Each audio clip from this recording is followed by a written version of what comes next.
Manimacan, c'est comme une solution numérique pour les petits producteurs transformateurs de notre région.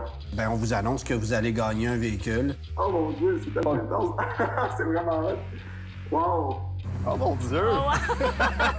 C'est un Chevrolet HHR Panel. La conduite, tu l'as-tu déjà essayé? Celui-là, oui, il va très mal. Oh non! Je me suis laissé dire qu'un catalyseur d'origine, ça vaut très cher, mais qu'une pièce d'après-marché comme ça, ça vaut beaucoup moins cher. Pourquoi?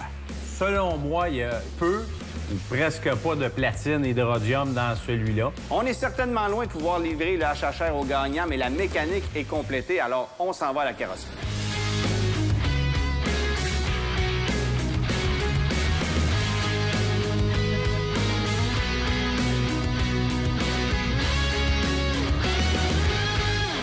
Cette émission est une présentation d'Antirouille Métropolitain et de Protex Canada en collaboration avec le Guide de l'auto.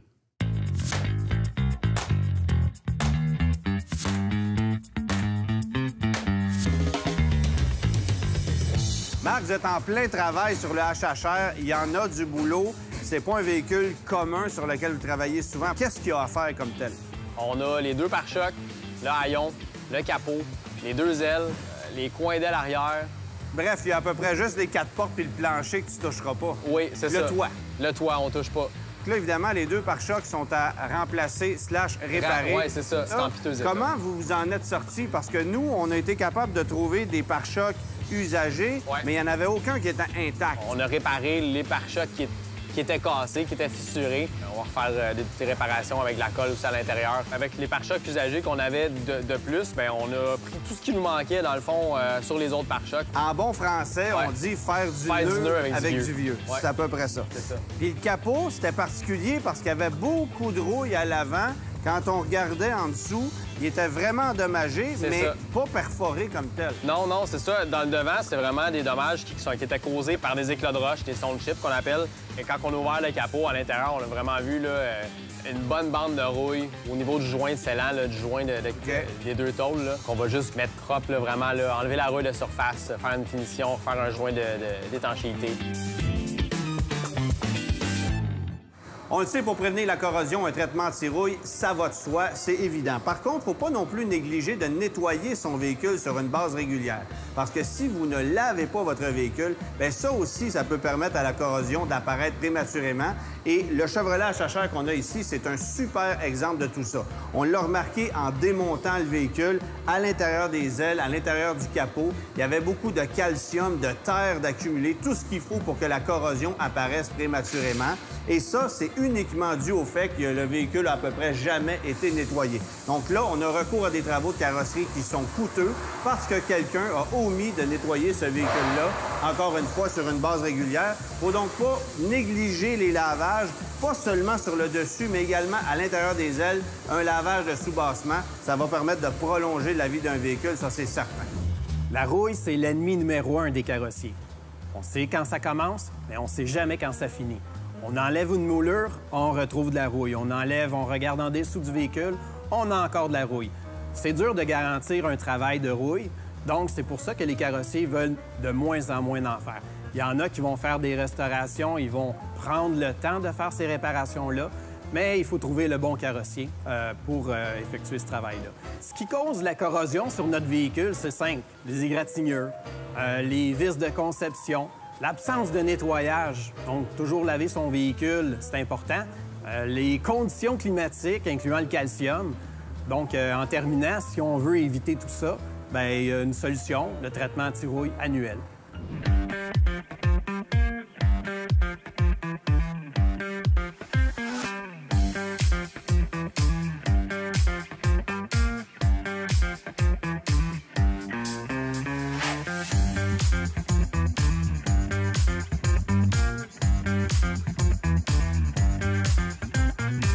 On s'apprête, Valérie, à repeindre partiellement le HHR. Il y a des portions sur le véhicule qui ont été repeintes, d'autres pas.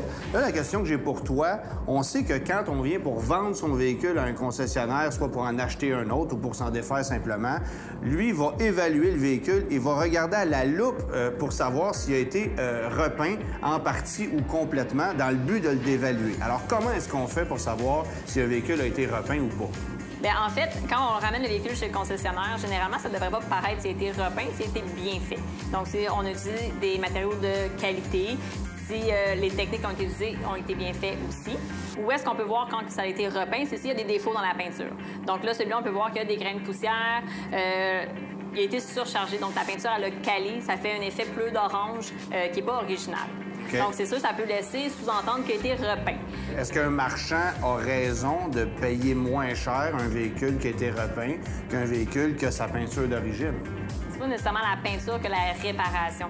Comment ça a été fait? Exactement. Okay. S'il a été repeint, mais qu'il y a une belle réparation et tout ça ne doit pas jouer sur la valeur du véhicule. Par contre, s'il a été mal repeint puis ça paraît, il peut y avoir une mauvaise réparation, c'est-à-dire peut-être une bosse qui a été mal débossée avec beaucoup de plastique et éventuellement, avec le temps, ça peut craquer. Donc, à ce moment-là, oui, je peux comprendre que ça peut dévaluer le véhicule.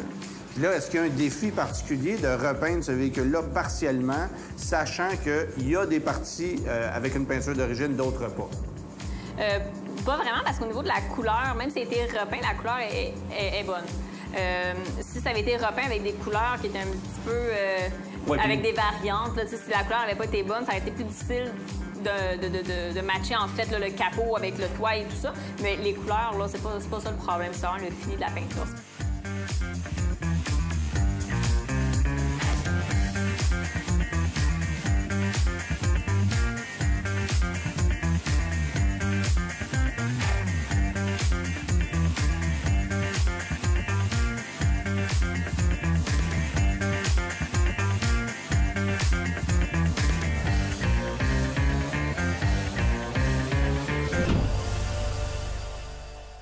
Tu sais que Pierre s'en vient faire de la peinture à la main sur le véhicule dès demain. Oui.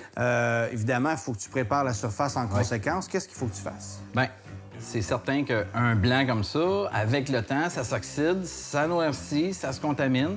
Fait qu'on va le laver, on va le décontaminer, un bon nettoyage à l'acide aussi, et on va faire un polissage sur la peinture. Okay. Vous voyez pourquoi? Vraiment, pour aller venir chercher le blanc qu'il y a dessus, mais bien important de ne pas faire de cire ni scellant parce que la peinture de pierre ne va pas coller. Ça, tu vas le faire après? Oui. Okay. L'intérieur, bon shampoing, même chose, par extraction, les bancs, banc de cuir, une petite réparation à faire, les phares et puis le shampoing du moteur.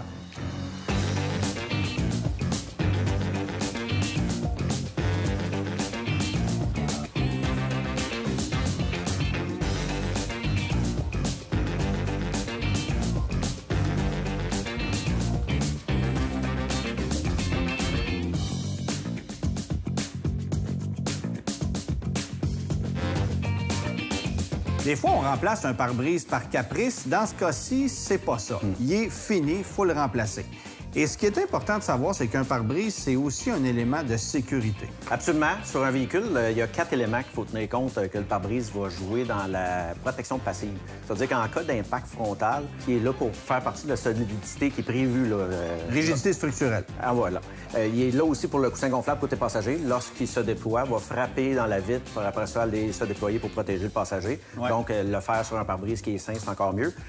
Si on a un accident et un capotage, bien, le pare-brise va rester en place pour empêcher que le toit puisse s'affaisser. Et voilà. Okay. Et dernier point, c'est de garder les gens à l'intérieur. Des fois, si tu n'es pas attaché, même si tu as un accident et que tu es propulsé dans le pare-brise, rester à l'intérieur est un élément qui te permet de rester plus en vie que si tu avais à sortir.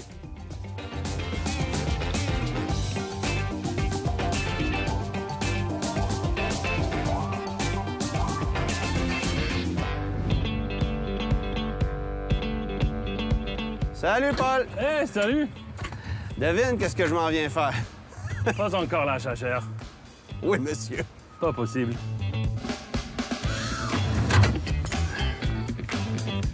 Ça marche.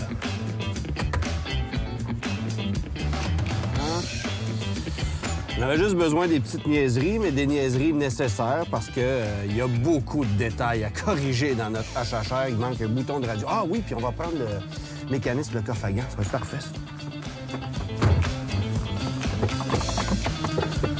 Bon, parfait.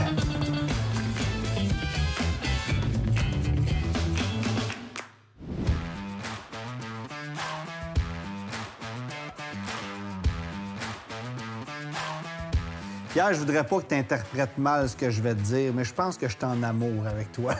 Je trouve ça extraordinaire, le travail que tu fais, pour vrai. Tu m'as fait pratiquer un petit peu au début. Oui. Le seul 3 qui est pas parfait sur ce véhicule-là, c'est de ma faute. Mais tu voulais qu'on le laisse comme ça. Oui. Ben oui, c'est bon. L'animateur va avoir mis sa touche de peinture sur la voiture. Oui, ça c'est sûr.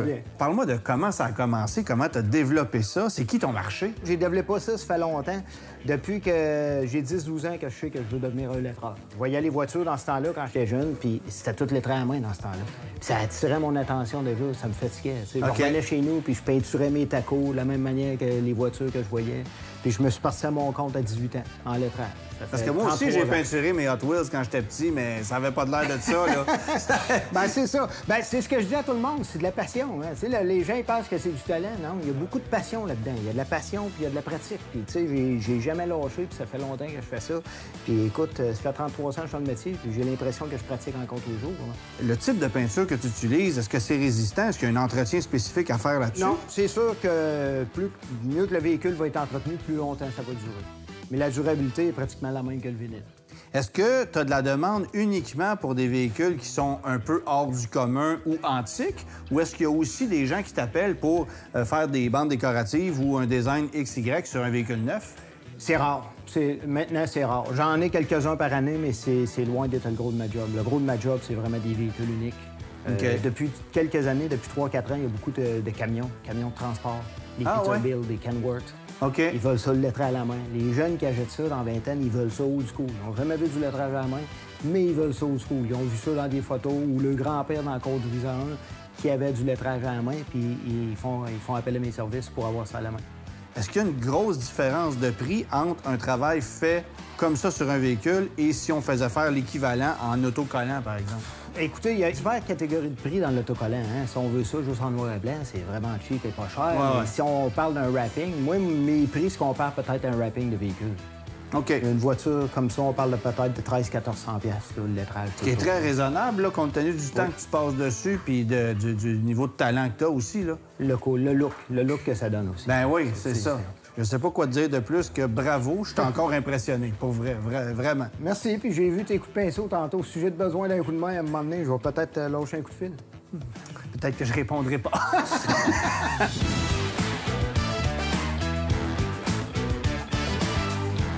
François, admettons que je m'en vais sur Kijiji, que je me trouve un beau jeu de roue usagé à acheter. Comment m'assurer que cette roue-là est en bonne condition, que je peux les acheter sans craindre d'avoir une roue qui est scrap? Parce que c'est pas évident à savoir, là. Non, exactement. Il y a des choses qu'on peut vérifier visuellement. Exemple, les trous de boulon. Ça, c'est la première chose à voir, parce que si la roue était mal serrée sur le véhicule, ça va être usé ovale. OK. Donc, première chose à vérifier. Deuxième chose à vérifier, est-ce qu'on peut apercevoir une petite fissure où que le pneu vient siéger?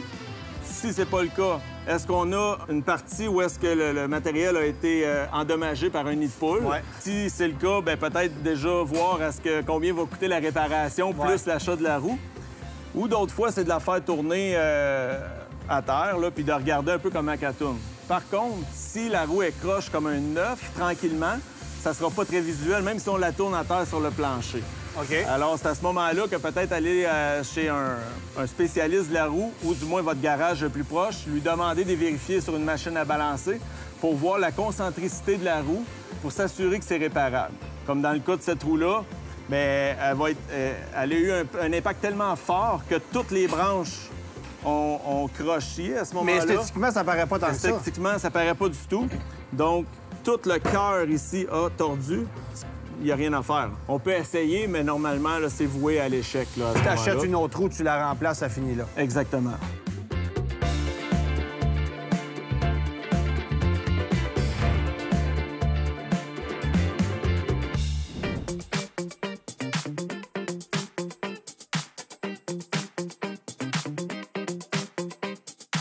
François, on ne sait pas ce qui s'est passé avec ce véhicule-là dans le passé. Là, vous l'avez nettoyé, tout l'intérieur, mais c'est visiblement passé. Oui, c'est sûr que ça a beau être propre, mais c'est complètement égratigné.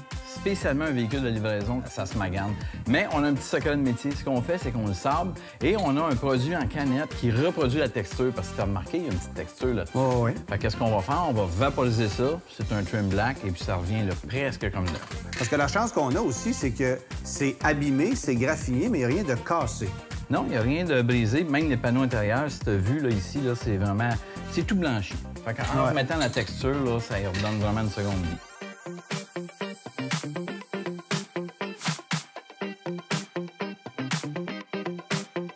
Mario, le moteur, c'était pas si mal. Là. Non, en effet. J'aurais apprécié que l'intérieur était aussi propre que l'espace moteur. Mais tant que ça? Oui, tant que ça. Mais c'est pas juste une question de saleté. On doit aussi protéger des endroits clés comme l'alternateur, le PCU. Le véhicule hybride aussi, on a des fils électriques qu'on doit absolument pas mouiller parce que ça peut apporter des bris mécaniques. Et puis c'est pas juste ça aussi. Il y a beaucoup de petits détails, souvent des retouches de peinture à faire, mettre un fini luisant. C'est important de porter attention à tous ces détails-là pour avoir vraiment un effet wow sur le moteur à la fin.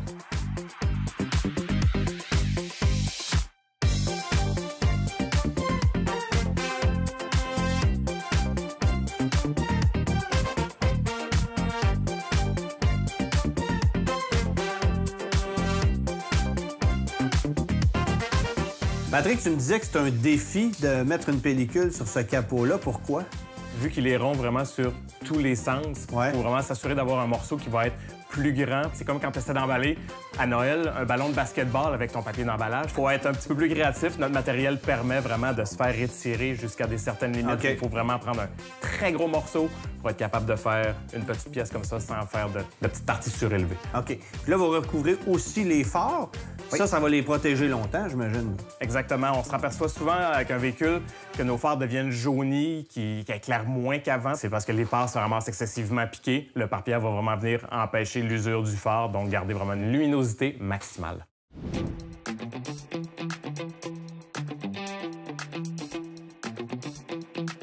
J'imagine, Manuel, ça doit arriver qu'il y a des véhicules qui arrivent ici, c'est plein de terre, de boue dans les tourdelles, au sous-bassement du véhicule, parce que ça va être le cas du HHR. Il va rouler énormément dans des routes secondaires, des routes de terre. Il faut le nettoyer, évidemment, avant d'arriver ici, là. Idéalement, oui. On ne peut pas traverser un film de terre qui va être trop épais. Nous, c'est sûr que quand ça nous arrive, des fois, on est obligé de renvoyer des clients pour ça, pour qu'ils lavent leur véhicule, puis après ça, ils viennent nous revoir.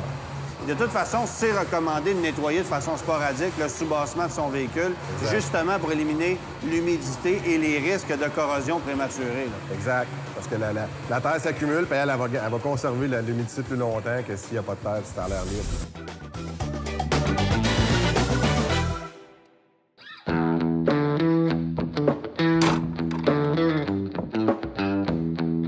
Bien que certains le considèrent comme un camion, le Chevrolet HHR n'est en fait qu'une Chevrolet Cobalt avec une autre carrosserie, une robe d'allure rétro qui s'inspire évidemment de celle de la Chrysler PT Cruiser qui avait été lancée en 2000. Il faut dire que le designer de ces deux véhicules, c'est exactement le même, Brian Nesbitt, qui a travaillé du côté de chez Chrysler et ensuite de chez Chevrolet.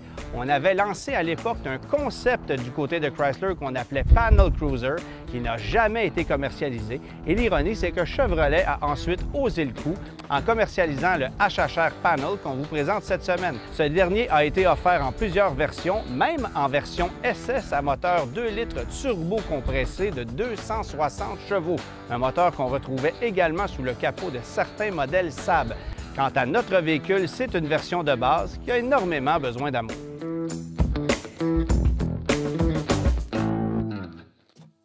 Je localise le panier dans le véhicule du panier local et je revais même une chemise qui est faite localement. Comme quoi, je suis thématique. Mais là, c'est l'heure du dévoilement. J'imagine que vous attendiez ce moment-là avec beaucoup d'impatience. Cette semaine, c'est une semaine spéciale pour vous parce qu'en plus, vous allez inaugurer un nouveau local. Donc là, c'est beaucoup de nouveautés en même temps. Là, il faut souligner que Philippe s'est joint à votre équipe parce que fait partie des membres fondateurs de Panier Local. J'ai bien hâte de voir votre réaction là-dessus. Alors, sans plus tarder, on vous présente votre véhicule.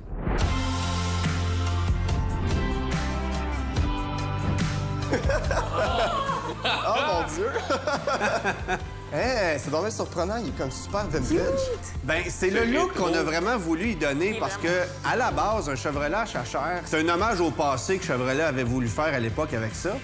Puis on a vraiment voulu, tu sais, aller chercher une petite touche vintage avec ça. Bon, là, vous voyez les décorations, ça a été peint à la main par un expert qui fait ça à main levée. C'est vraiment un fini qui est magnifique. T'as vu mon numéro de téléphone? Oui!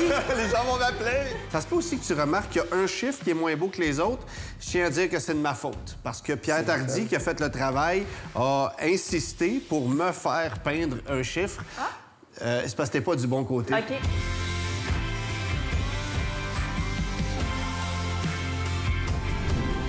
Je te dirais qu'à peu près 50 du véhicule vient de chez Kenny Upel. Les roues, le capot, les deux ailes, le pare-choc, le haillon en arrière, les deux sièges qu'on a remplacés, les bacs à l'intérieur du véhicule, plusieurs pièces mécaniques. On a tout pris dans un centre de recyclage parce qu'il y avait beaucoup de pièces endommagées. La moitié du véhicule a été repeint, pneus neufs, mécanique refaite au complet. C'est vrai, les sièges sont pas pareils, on dirait des sièges sport. Ben, c'est des sièges de Chevrolet à chachère SS, parce que, crois-le ou non, ils ont déjà fait une version sport de ça. Honnêtement, c'est des sièges plus confortables. Et comme c'est un véhicule dans lequel on voit pas grand-chose, ben on a cru bon d'installer une caméra de recul qui est intégrée au rétroviseur. Alors, t'as plus d'excuses si jamais tu l'égratignes. Oh là là, ça paraît le ménage. Un peu. Il y a plus que ça. Oui, ça a fait pas mal de bien. Tout le capot, la partie avant, c'est protégé avec une pellicule protectrice transparente de Protex. Fait que éclat de roche, tout ça, c'est réglé, t'auras pas de problème. Il est traité à l'anti-rouille et t'as les 4 pneus d'hiver montés sur les jantes qui sont là. Des Continental Ice Contact qui sont fournis par Ici Pneus.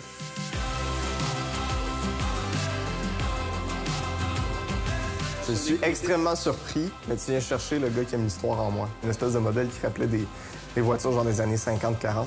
Ouais. Puis là, le design, là, ça vient faire plaisir à cette partie-là de moi. Fun. Puis les jantes, ça a été refait chez Mag Express. C'était des vieilles jantes qui étaient vraiment hyper maganées. C'est eux qui ont eu l'idée de faire le fond blanc, de machiner la surface, puis ça donne un look de même. Moi, je trouvais ça magnifique. Je te dirais qu'il est un peu plus puissant dû au fait que les 4 cylindres fonctionnent. Parce qu'on avait un problème mécanique. Les bobines d'allumage sont changées, bougies, liquide de transmission, changement d'huile, système de refroidissement. On a vérifié l'air climatisé. En fait, on l'a réparé. Ça fonctionnait pas. Le pare-brise a été changé. T'es-tu parti d'une pièce usagée que vous avez réparée? Ce sont toutes des pièces usagées. Il a fallu que tu ailles aux États-Unis, genre, pour trouver la pièce. Non, nous, on a acheté local. C'est bien, ça. Bravo. Ça va être unique en son genre. Oui, vraiment. Sur les routes de Trois-Rivières. Yep. Par où on sort ça? Par la porte. On y va. Automobile en direct est fier de te remettre les clés de ton nouveau véhicule. Merci Bonne beaucoup. route. Les gagnants étaient vraiment contents du résultat. Ils sont allés essayer le véhicule, ils étaient très contents du comportement. C'est vrai qu'il va bien, mais la condition était tellement un problème sur celui-là que je me croisais les doigts pour que le véhicule revienne dans une condition acceptable et qu'il soit fiable pour longtemps. Parce que s'il y a un véhicule dans la série qui va rouler, qui va servir énormément, c'est bien celui-là. Quotidiennement, il va prendre les routes du Québec pour aller faire des livraisons. Ça prend un véhicule qui est fiable. Les participants repartent avec des pneus d'hiver Ice Contact Extreme de Continental, une gracieuseté d'Ici Pneus. L'équipe de rouler au suivant tient à remercier ses partenaires. Automobile en direct, Groupe Morin, Pièces d'Auto Super, Breda Pneus Mécanique, Kenny Upel, Centre de formation esthétique automobile du Québec, Mag Express, CCR Automotive, Boss Solutions, Protex Canada, Vitre Expert, Anti-Rouille Métropolitain, Massé Sainte-Marie, Transbec pour les jantes DAI, les marchands Ici Pneus, l'École des métiers de l'équipement motorisé de Montréal. Comment se passe l'évolution de l'entreprise depuis que vous sachez... Il a dit « sachez! Oh mon Dieu! » Mario, le moteur, c'était pas si pire. Parfait, on regarde ça demain. Parce que tantôt, il y avait une phrase après, j'attendais la suite. Faites-vous aussi les feux anti-brouillard? Aussi. Toujours. OK, parce qu'il n'y en a pas celui-là, je te dis ça demain. Ben, on aurait pu les faire si on avait pu. Aïe, aïe, OK. Tu t'es dit OK. OK, je me suis fait avoir. Merci, j'attendais une grosse, j'ai reçu une douette. C'est bon? Puis là, quand il y a un animateur qui t'interrompt tout le temps, c'est plus long aussi. Bon, un petit peu plus long, mais c'est plaisant. Bon. Ouais.